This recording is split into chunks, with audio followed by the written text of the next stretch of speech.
keeping a point on your drawing tools is really important. So let's take a look at these drawing tools and how to keep a good point on them.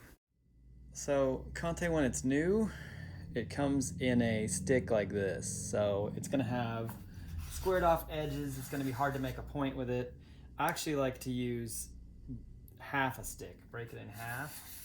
And you'll notice even on the side, you gotta dull it down a little bit so that it'll make an even value and not catch the edges. So softening up the edges a little bit, and then to put a point on it, we're just gonna file it down. So we're gonna use this little thing, which is really just, it's sandpaper that is stapled to a little piece of wood. So if you just have some regular sandpaper, that's fine. So you just take the conte and just roll it over the sandpaper until you get a good point on it. And even dulling down the sides a little bit's good.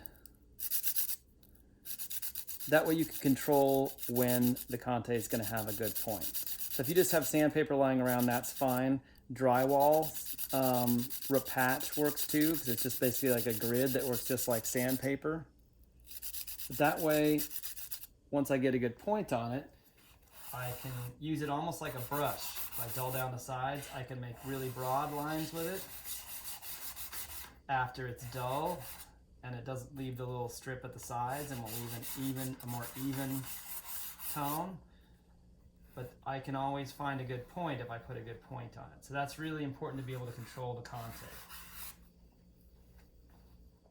Conte also comes in a pencil form, and it's a little thick, and the conte is a little soft. You don't want to put it in a pencil sharpener.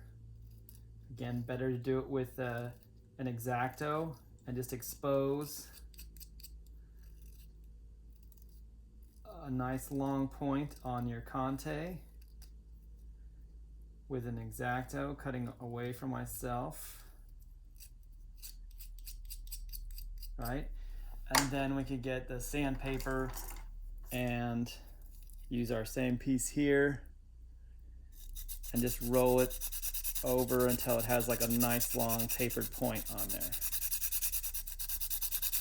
Now conte does dull pretty quickly, so if you put a real sharp point on, it could go away quick, but if you get used to drawing with both the side and the tip, you can keep kind of a nice long point on there. So that's the conte. So charcoal pencil is a little soft to go in a pencil sharpener. So we're just gonna sharpen it out with an X-Acto. If you try and sharpen in a pencil sharpener, it will probably break over and over and you'll be really frustrated. Sometimes when you're doing this, it will break over and over, which could mean that it was dropped or not handled properly and that it's broken inside the pencil, in which case you might just need another pencil. So once we get a good long point exposed, then we can just take sandpaper like we did before with the conte and roll it over until we get a nice, I'm just rolling it until I get a nice long kind of conical point on the charcoal pencil. So you want a nice tapered point, so you can use the flat side of it to make value quickly, or pull it up to a point to make a fine line. That way you have a more versatile tool, which actually makes the drawing go more quickly once you get a good tapered point on there. Here is a colored pencil. It's a Lyra Rembrandt Indian Red colored pencil. And the colored pencils you can use a sharpener on, but I'm gonna sharpen it with an X-Acto. And then instead of using sandpaper, because the thing about colored pencils is they have the wax that holds the colored pencil part together. So instead of using sandpaper, if I use this, it'll clog up really quickly and it won't last as long.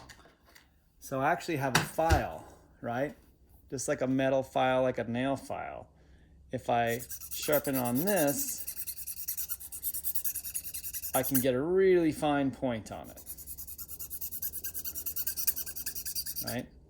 So If you don't have one of these, a piece of sandpaper would work fine too. But since I draw a lot, I like to keep a fine point on it. I find a little file works great to keep a good point on this. You could also sharpen a pretty sharp point on it just with the X-Acto. If you want to buy a pencil sharpener, this is a Kum, K-U-M, and it's a good little German pencil sharpener. It has a 1 and a 2 on here. The 1 is for the wood and the 2 is for the point. So these are available online. They're pretty easy to find, but they put a really nice long tapered point. So the first one puts sort of a funny point on it because it's just meant to sharpen the wood. So it has like, not really the point you want. Then after you do the 2, it really like tapers it out to a nice long tapered point. So you could use a pencil sharpener for all your colored pencils, or you can use an X-Acto for everything. But if it's a little softer, you definitely want to go to an X-Acto to give you more control over your point. But keep a good point on your tools. I'll generally sharpen up a few of them, so if I'm drawing and it's going well, I don't have to change gears and forget what I was looking at. I just grab one with a sharp point on it.